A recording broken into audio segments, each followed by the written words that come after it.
Hello friends, இன்றைக்கி திருக்க மீன் குழம்பு எப்படி வைக்கிறதுன்னு பார்க்க போகிறோம்.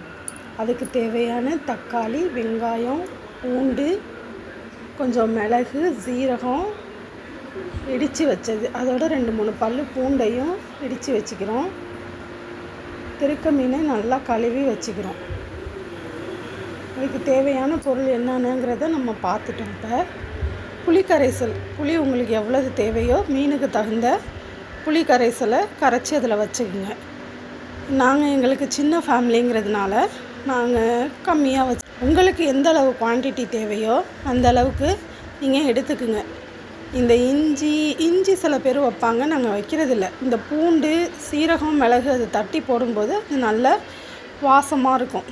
திருக்க மீனை நல்லா கழுவிட்டு கடைசியாக உப்பும் எலுமிச்சம்பழமும் போட்டு கழுவுனிங்கன்னா சுத்தமாக அதில் இருக்கிற கொழப்பு எல்லாமே போயிடும். இப்போ தாளிப்பு பார்ப்போம். நம்ம ஒரு வாணலியை வச்சு அதில் தேவையான அளவு எண்ணெயை ஊற்றி தேவையான அளவு வெந்தயம் போடணும். அவங்கவுங்க சில பேர் சில இது போடுவாங்க. நான் வெந்தயம் மட்டும்தான் நாங்கள் போடுவோம். வெந்தயம் போட்டு அது ஓரளவு பொரிஞ்சு வரும்போது, சில வெந்தயம் வெடிக்கும், கொஞ்சம் தள்ளியே நின்றுக்குங்க. கடுகு போட்டால் ரொம்ப வெடிக்கும். நாங்கள் கடுகு ரொம்ப யூஸ் பண்ண மாட்டோம். சட்னிக்கு அதுக்கு சரி, புளிக்குழம்புக்கெலாம் நாங்கள் கடுகு ரொம்ப போட மாட்டோம். வெந்தயம் வெடித்து வரும்போது அதில் தேவையான அளவு வெங்காயம், எந்த அளவு நம்ம வெங்காயம் போடுறோமோ அந்த அளவு நல்லாயிருக்கும். தேவையான அளவு வெங்காயம் போட்டு நல்லா அந்த வெங்காயத்தை வதக்கி விடுங்க. நல்லா வதங்கி வரணும். வெங்காயம் எந்த அளவு வதங்குதோ நல்லா வதக்கி விடுங்க. அதை அந்தளவுக்கு நல்லாயிருக்கும். நம்ம இனிமேல் அடுத்தது தக்காளி ஒரு பொருளாக போடும்போது அது இன்னும் நல்லா வதங்கிக்கும். இப்போதைக்கு அது தேவையான அளவு வதங்கினா போதும். இது நல்லா வதங்கின அப்புறம் பூண்டு எடுத்து போட்டுங்க. அதில் பூண்டு உங்களுக்கு எவ்வளவு தேவையோ அவ்வளவு போட்டுக்குங்க. எனக்கு தேவையான அளவு நான் பூண்டு போட்டிருக்கேன். இந்த திருக்க மீன் குழம்புக்கு வாசமே இந்த பூண்டு, நம்ம இடித்த மிளகு, சீரகம், அதோட 2 பல் பூண்டு அதெல்லாம் போட்டோம்னா இந்த திருக்க மீன் குழம்பு நல்லா வாசமாக இருக்கும். நான் நல்லா பூண்டு வெங்காயமும் நல்லா வதங்குது. நல்லா இது கொஞ்சம் நல்லா வதங்கி வந்தோடனே இதுக்கு தேவையான அடுத்தது இதில் இடித்து வச்ச அந்த மிளகு, சீரகம், பூண்டு 3ஐயும் போட்டு அடுத்தது நல்லா வதக்குவோம். ஃபுல்லாகவே வதக்குவோம். நல்லா வதக்கின பிறகு இதுக்கு கொஞ்சம் வதங்கணும். நல்லா இந்த பூண்டும் இந்த வெங்காயமும் எந்த அளவு வதங்குதோ அந்த அளவுக்கு நல்லா நம்ம சாப்பிடும்போது நம்மளுக்கு நல்லாயிருக்கும். மசாலாவை போட்டு நல்லா வதக்கின பிறகு அப்புறமா தான் தக்காளி போடணும். இதை நல்லா வதக்கின பிறகு இது வதக்கும் போதே பார்த்திங்கன்னா நல்லா வாசம் வரும். வீடே நல்லா வாசமாக இருக்கும். அந்த பூண்டு, அந்த மிளகு, சீரகம் நல்ல வீடே வாசமாக இருக்கும். இது எந்தளவு வதங்குதோ அந்தளவுக்கு நல்லாயிருக்கும்.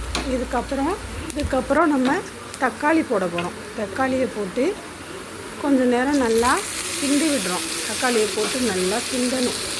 கொஞ்சம் ஓரளவு தக்காளி நல்லா மேஷ் ஆகணும். நல்லா ஃபுல்லாகவே கிண்டி விட்டு என்ன செய்யணும், நாங்கள் கொஞ்சம் நேரம் மூடி வச்சிட்டோம்னா அந்த தக்காளி நல்லா வதங்கி வந்துடும். குறைச்சி வச்சுக்கோங்க. தீயை எந்த அளவு குறைச்சி வைக்க முடியுமோ அந்த தக்காளி சிம்மில் இருந்து வதங்கும் போது சீக்கிரமாக வதங்கும். நல்லா இப்போ நம்ம என்னென்ன போட்டிருக்கோம், வெந்தயம், வெங்காயம், தட்டி வச்ச பூண்டு, மிளகு, சீரகம் எல்லாத்தையும் போட்டு வதக்கிட்டு அப்புறம் என்ன செய்யும், தக்காளியை போட்டு நல்லா வதங்குறோம். அது நல்லா நம்ம எந்த அளவு வதக்க முடியுமோ அவ்வளவு நல்லா வதக்கின பிறகு அதில் நல்லா ஒரு தட்டை போட்டு மூடி வைக்கிறோம். அது கொஞ்சம் நேரம் நல்லா குழஞ்சி இந்த தக்காளி, அந்த பூண்டு எல்லாமே சேர்ந்து நல்லா குழஞ்சி வெந்து வரும். அது வெந்து வந்தோடனே அதை நல்லா கிண்டி விட்டுட்டு பார்க்கும்போதே உங்களுக்கு தெரியும் அது நல்லா குழஞ்சி வந்திருக்கும்.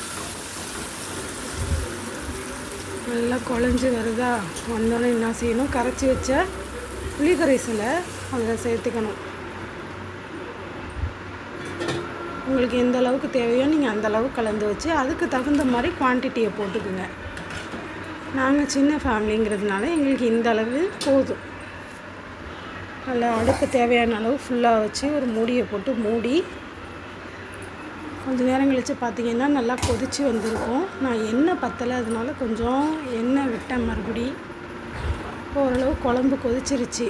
கொதித்த குழம்புல நல்லா கழுவி வச்ச திருக்க மீனை நம்ம 1-2 போடுவோம்.